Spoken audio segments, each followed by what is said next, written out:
तो चलिए जानते हैं आगे की कहानी को एपिसोड नंबर 12 के साथ, जिसका नाम है the boar bares its fangs, Zenitsu स्लीप्स।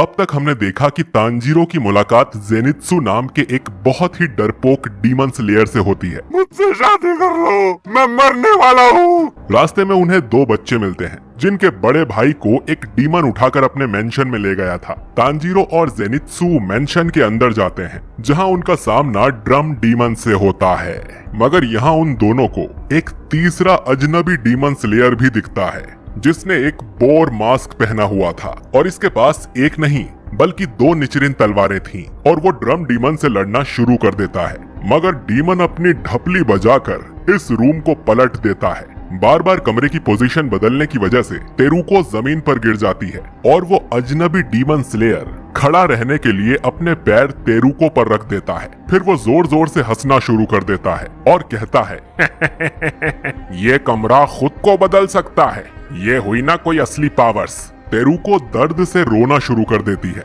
मगर उस अजनबी को कोई फर्क नहीं पड़ता है। पर यह देखकर तांजीरो को बहुत गुस्सा आता है और वो अजनबी डीमन स्लेयर को उठाकर तेरुको से दूर फेंक देता है। वो अजनबी कहता है, आज तक मुझे इस तरह किसी ने नहीं फेंका है, और इसका बदला लेने के लिए वो तांजीरो से लड़ने के लिए अपनी तलवार उठा लेता है। तांजीरो उसे समझाने की कोशिश करता है कि उसका असली दुश्मन ड्रम डीमन है और उसे तांजीरो की जगह डीमन से लड़ना चाहिए, मगर अजनबी उसकी एक भी बात नहीं सुनता। इनकी बकबक सुनकर डीमन को गुस्सा आने लगता है और वो कहता है, न जाने कौन मेरे घर में घुस आया है जो मुझे मेरा मेरेची ब्लड नहीं पीने दे रहा है। और वो वापस अपना एक ड्रम बजाता है और उस ड्रम से कमरे की जमीन पर अचानक बहुत तेज हवा चलती है और तांजीरो देखता है कि तीन बड़े बड़े पंजों के निशानों ने जमीन चीर दी है और वो अटैक इतना तेज था कि अगर वो एक सेकंड भी लेट हो जाता तो जिंदा नहीं बचता। तांजीरो को अब धीरे धीरे डीमन के ड्रम्स समझ में आने लग जाते हैं। उसके हर अटैक के लिए एक अलग ड्रम होता है, पर इससे पहले कि वो कुछ और आगे समझता, डीमन और ड्रम्स बजाता है जिससे अजनबी डीमन स्लेयर दूसरे कमरे में गिर जाता है और अगला ड्रम बजते ही उनके कमरे बदल जाते हैं। पर तांजीरो को स्मेल आती है कि घर में एक से ज्यादा डीमंस हैं और जिस डीमन ने इस बार ड्रम बजाकर कमरे अलग किए हैं वो कोई और है, और वो तेरुको से कहता है, अब तुम मेरे पीछे ही रहना, और दोनों अगले कमरे में जाने लगते हैं। तांजीरो आगे होता है और दरवाजा खोलते ही वो देखता है कि एक अंधेरे कोने में एक आदमी लेटा हुआ है जो पूरी तरह खून में लथपथ हो चुका है। ये जिंदा भी है या नहीं कोई नहीं जानता। तांजीरो फिर तेरुको को बुलाता है और दूसरी दिशा में जाने लगता है। वो तेरुको को पीछे की तरफ देखने से भी मना कर देता है क्योंकि वो समझ जाता है कि वो तेरुको का भाई नहीं है। कुछ दूर चलने के बाद तांजीरो को एक तरह के खून की स्मेल आती है। ये एक ऐसा स्पेशल खून होता है जैसा तांजीरो ने पहले कभी स्मेल नहीं किया है। वो तेरुको को पहले रुकने को कहता है और खुद एक कमरे में उस स्मेल को चेक करने जाने लगता है। दरवाजा खोलते ही वो एक लड़के को देखता है जिसने ऑरेंज कलर का किमोनो पहन रखा होता है, लेकिन उसके हाथ में डीमन वाला ही एक ड्रम होता है जिसे वो तांजीरो को देखते ही बजा देता है। वहीं दूसरी तरफ घर के एक हिस्से में जेनित्सु और तेरुको का एक भाई शोइची डीमन से बचे रहने के लिए भाग रहे होते हैं। दोनों थक चुके होते हैं, जिस पर शोइची एकदम से कहता है, क्या हम रुक सकते हैं? अचानक आई इस आवाज से जेनित्सु बहुत डर जाता है, बचाओ! और वापस रोने लगता है। वो कहता है कि अगली बार बोलने से पहले मुझे बता देना, क्योंकि मैं इससे घबरा गया और मेरा दिल भी मेरे मुंह से बाहर निकलने वाला था। शोइची जेनित्सु से माफी मांग लेता है, पर जेनित्सु कहता है कि अगर इस वजह से मैं मर गया तो सारा इल्जाम तुम ही पर लगेगा, समझे? शोइची इस पर कहता है कि मैं आपके इतने डरने और घबराने से परेशान हो चुका हूँ। आप पूरा टाइम कांपते रहते हैं और आपको बस पसीना आता रहता है। जेनित्सु बताता है कि मैं बस इसी बात को लेकर परेशान हूँ कि अगर हमने ज्यादा आवाजें की तो कोई डीमन हमारी आवाज सुनकर यहाँ आ जाएगा। जेनित्सु ऐसा कहते कहते और डरने लग जाता है और चिल्ला चिल्ला कर कहने लगता है, हमें एकदम चुप रहना चाहिए। इतने में जेनित्सु के पीछे से एक लंबी जुबान वाली छिपकली जैसा डीमन आ जाता है और कहता है, दो दो बच्चे, ये तो बहुत टेस्टी होंगे। जेनित्सु की आंखें पूरी भर जाती हैं और वो शोइची पर चिल्लाने लगता है। मैंने तुम्हें शांत रहने को कहा था, पर तुमने नहीं सुना।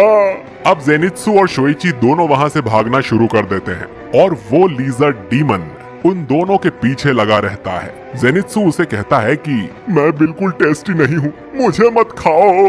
पर क्या डीमन उसकी बात सुनने वाला है? नहीं, बल्कि वो अपनी जुबान को लंबा करके उन्हें पकड़ने की कोशिश करने लगता है। उसकी जुबान से बचने के लिए जेनित्सु और शोइची एक कमरे में आ जाते हैं, जहाँ जेनित्सु के गिरने की वजह से उसके पैर में चोट आ जाती है। वो शोइची को अकेले उस कमरे से निकल जाने के लिए कहने लगता है, क्योंकि अब उसमें भागने की हिम्मत नहीं होती है। पर शोइची जाने से मना कर देता है और कहता है, मैं आपके साथ ही रहूंगा। जेनित्सु ये सुनकर इमोशनल हो जाता है और सोचता है कि ये बच्चा कितना अच्छा है। मेरे इतने डरपोक होने के बावजूद भी ये मेरे साथ रहना चाहता है, तो मुझे भी इसे जिंदा बचाने के लिए कुछ करना पड़ेगा। जवान होने से पहले ही मर जाना कितनी बुरी बात होती है, लेकिन मेरा खून बह रहा है और मेरे पास इसे बचाने की हिम्मत नहीं है। लिजर्ड डीमन उन दोनों के पास आने लग जाता है और कहता है, मैं अपनी जुबान तुम्हारे कान में से डालकर तुम्हारे दिमाग में भेजूंगा और उसे खा जाऊंगा। ये सुनते ही जेनित्सु बेहोश हो जाता है और शोइची उसे डरते हुए उठाने लगता है, पर वो देखता है कि ऐसी सिचुएशन होने के बाद भी जेनित्सु सो गया था।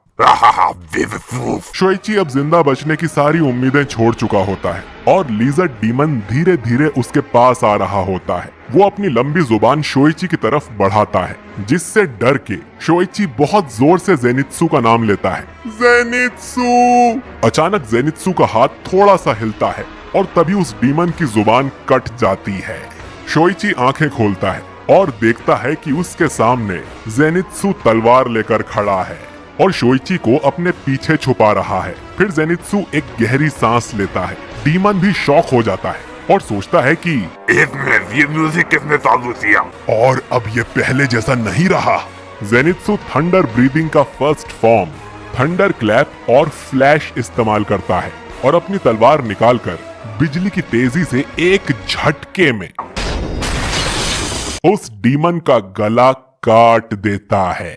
डीमन की बॉडी और सिर अलग हो जाते हैं और जमीन पर गिर जाते हैं, जिसके बाद अचानक जेनित्सु को होश आता है और वो सोचने लगता है कि अभी यहाँ ये सब क्या हुआ? वो देखता है कि डीमन मर चुका है और यहाँ उसके अलावा बस शोइची है। तो उसे लगा कि इस डीमन को शोइची ने मार गिराया है। वो शोइची को थैंक यू बोलने लग जाता है, मगर शोइची की समझ में कुछ नहीं आता कि अभी यहाँ क्या हुआ। पर फिर भी वो जेनित्सु से कहता है, अब हमें यहाँ से चलना चाहिए। अब एक तरफ वो अजनबी डीमन स्लेयर पूरे घर में भाग रहा होता है और सोचता है कि मुझे इस ड्रम डीमन से इस तरह लड़ते हुए 3 दिन हो चुके हैं और वो डीमन हमेशा ड्रम बजाकर गायब हो जाता है। तभी उसके सामने एक हाथ आ जाता है, मगर डीमन स्लेयर उससे बच जाता है। एक मोटा सा डीमन बाहर आता है और कहता है, तुम मुझसे बच गए, मतलब तुम स्ट्रॉन्ग हो, तो तुम्हें खाने में मजा आएगा। अजनबी डीमन स्लेयर पहले ही बहुत गुस्से में होता है और फिर बीस्ट ब्रीदिंग अटैक का इस्तेमाल करके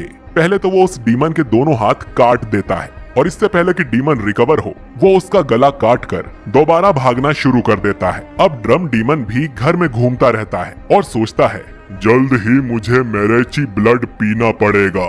दोस्तों, मेरेची ब्लड एक काफी रेयर ब्लड ग्रुप होता है और एक इंसान का मेरेची ब्लड करीब 100 लोगों के नॉर्मल ब्लड के बराबर होता है। और ऐसा सोचते सोचते ड्रम डीमन की आंखों की पुतलियां बाहर निकल आती हैं। वो फिर सोचता है, ये ब्लड पीने के बाद मुझे 12 किजुकी में अपनी जगह वापस मिल जाएगी। हमें फ्लैशबैक दिखाया जाता है जिसमें ड्रम डीमन एक इंसान को खा रहा था। तभी उसके सामने मुजान आ जाता है और डीमन को उसके असली नाम क्योगाई कहकर बुलाता है और वो पूछता है, तुमने इंसान खाना बंद क्यों कर दिया है? क्या तुम्हारी लिमिट खत्म हो गई है? क्योगाई मुजान से कुछ और टाइम मांगता है, लेकिन मुजान मना कर देता है। क्योगाई की आंखों पर बना हुआ नंबर भी कट जाता है और मुजान ये कहकर चला जाता है कि तुम अब मेरे किसी काम के नहीं हो। क्योगाई को वो टाइम भी याद आता है जब उसे मुजान मिला था उसने अपने खून की कुछ बूंद क्योगाई को दी थी, जिससे क्योगाई को बहुत पावरफुल महसूस हुआ था और फिर वो स्ट्रॉन्ग बनकर 12 किजुकी में 6th नंबर पर आ गया था। पर अब ऐसा कुछ नहीं बचा। अब यहीं दूसरी तरफ तेरुको अपने भाई को देखती है और खुशी खुशी उसकी तरफ भागकर उसके गले लग जाती है। तांजीरो भी अंदर आता है और बताता है कि वो एक डीमन स्लेयर है और दोनों को इतनी हिम्मत रखने के लिए शाबाशी देता है। वो फिर अपने मास्टर की दी हुई दवाई निकालता है और उस लड़के के पैर में लगा देता है क्योंकि उसे चोट आई थी। फिर तांजीरो पूछता है यहाँ क्या हुआ। लड़का बताता है कि एक रात उसे डीमन पकड़ कर ले गया और वो उसे खाने ही वाला था, पर तभी 2 और डीमंस वहां आ गए और उसे खाने के चक्कर में लड़ने लगे। उनकी लड़ाई के बीच क्योगाई का एक ड्रम नीचे गिर गया। लड़के ने उस ड्रम को उठा लिया और बजा दिया, जिससे उसके कमरे की पोजीशन बदल गई और इसी तरह वो अब तक डीमंस से बचा हुआ है। तांजीरो को भी इन ड्रम्स की पावर समझ आने लग जाती है। तभी वहाँ तांजीरो का कासुगाई क्रो आ जाता है और उन्हें मेरेची ब्लड के बारे में सब बता देता है। मेरेची ब्लड डीमंस के लिए सबसे ज्यादा हेल्दी और टेस्टी होता है, जिसे खाने के लिए डीमंस दीवाने होते हैं। मगर ये सुनकर तेरुको और उसका भाई डर जाते हैं। इतने में तांजीरो को स्मेल आ जाती है कि क्योगाई उनके पास आ रहा है। वो तेरुको और उसके भाई को एक दूसरे का ध्यान रखने को कहता है और क्योगाई से लड़ने के लिए बाहर आ जाता है। उसके बाहर निकलते ही वो लड़का ड्रम बजाता है और कमरा चेंज हो जाता है और अब क्योगाई भी तांजीरो से बचने के लिए अपने बाकी ड्रम्स बजाने लगता है। राइट वाले ड्रम से कमरा राइट में मुड़ जाता है, लेफ्ट वाले से लेफ्ट में, राइट पैड से आगे घूमता है, लेफ्ट से पीछे, और ऐसे हर ड्रम को तांजीरो समझ जाता है। लेकिन इसकी वजह से क्योगाई तेजी से ड्रम्स बजाना शुरू कर देता है और तांजीरो को याद आता है कि उसकी टूटी हुई हड्डियां भी अभी तक ठीक नहीं हुई हैं, पर वो हिम्मत नहीं हारता है। पर इतनी सारी अच्छी बातें सोचने के बाद भी तांजीरो में हिम्मत नहीं आती है और वो अपने टीचर से मदद मांगता है। उसे साकोंजी की एक बात याद आती है, जिसमें साकोंजी ने बताया था, पानी की तरह बनो, पानी को किसी भी बर्तन में डालो, वो वैसा ही रूप ले लेता है। पानी बड़े बड़े पहाड़ काट कर भी रास्ता बना सकता है। तो वाटर ब्रीदिंग की 10 फॉर्म्स का इस्तेमाल करके तुम भी हर मुश्किल से बच सकते हो। और अब तांजीरो में कॉन्फिडेंस आ जाता है, चाहे कुछ भी हो जाए मैं आगे बढ़ता रहूंगा और कभी हार नहीं मानूंगा। और वो क्योगाई पर अटैक करने के लिए अपनी तलवार उठा लेता है और ये एपिसोड यहीं पर एंड हो जाता है।